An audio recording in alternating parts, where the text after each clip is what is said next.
All right, we're about to take a journey to, well, the very summit of Western thought. We're talking about an idea so profound, so powerful, that it was eventually called the unutterable. It's a concept that pushes right up against the limits of what we can even say. And our guide for this climb? One of the greatest minds in history, Plato. So let me just start with this question, right out of the gate. What if the ultimate source of all reality, the very thing that makes everything be, was something you just couldn't describe with words? That's the huge paradox we're going to dive into. And so our ascent begins. We're heading for a philosophical peak that's really tricky, because by its very nature, it resists any simple definition. In fact, the only way to get our heads around it is to first understand what it isn't. So there's this fantastic Greek term, arrêton. It's basically the word they came up with for something that you can't put into words. And later philosophers grabbed it and used it to name the ultimate source of everything. Which is kind of funny, right? They created a label for the one thing that can't be labeled. But to really get a handle on the arrêton, we have to go back in time. We need to see the foundation that Plato himself laid down and understand how this absolutely radical idea first started to take shape. You've got to picture the scene. Plato wasn't just sitting in a quiet room thinking this stuff up. He was living in ancient Athens, which was in the middle of what's been called a religious melee, just a chaos of conflicting beliefs.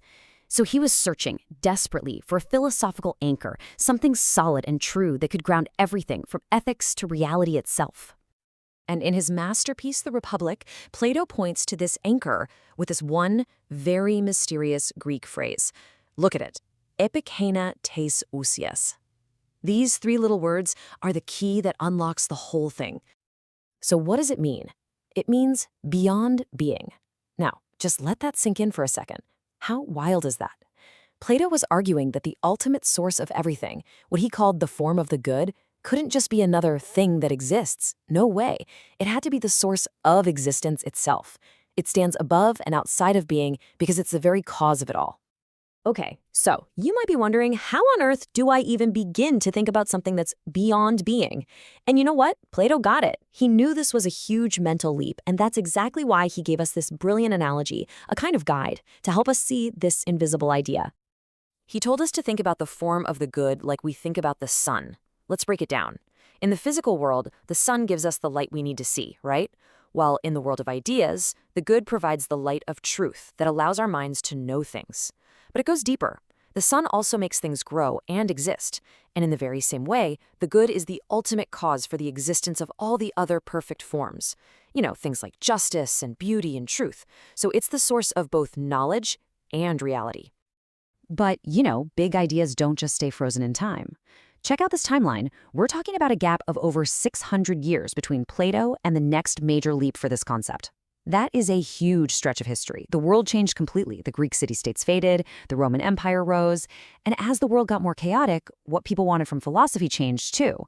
It shifted from a search for a rational, civic good to a more personal, spiritual quest. And after generations of thinkers wrestled with Plato's idea, a whole new school of thought popped up that took it somewhere much more mystical. And this is it. We've now reached the true summit of our journey. This is the point where philosophy starts to blend into mysticism. Welcome to the world of Neoplatonism. So the Neoplatonists, with a philosopher named Plotinus really leading the charge, took Plato's form of the good, and honestly, they cranked it up to 11. They started calling it the One. And for them, this wasn't just the highest of many perfect ideas anymore. Nope. It was the absolute single unknowable source that the entire universe just flows out of. And here's the kicker. The goal wasn't just to understand this source. The new goal was to actually unite with it.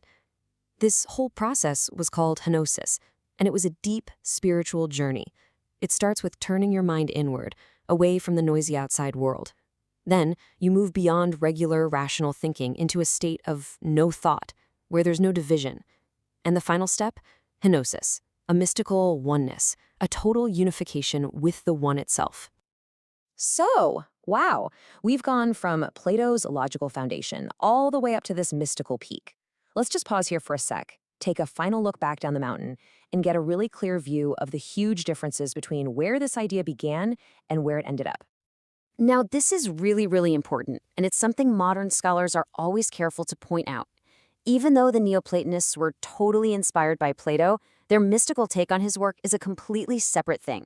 It's actually a big historical mistake to read Plotinus's idea of the one back into what Plato originally meant by the good. I mean, just look at the differences when you put them side by side. For Plato, the good was the highest of many perfect forms, and the way you got there was through reason and philosophy. But for the Neoplatonists, the one was the single, unknowable source of everything, and the path wasn't reason. It was this mystical union. The whole method changes from a philosophical investigation to a spiritual journey. So, this whole philosophical climb, all the way from Plato's good to the Neoplatonic one, it was all a search for the ultimate source. But it leaves us wrestling with one last, massive thought. If that source, that ultimate reality, is truly unutterable, beyond all of our words and concepts, then is the ultimate end of all our searching not an answer, but silence?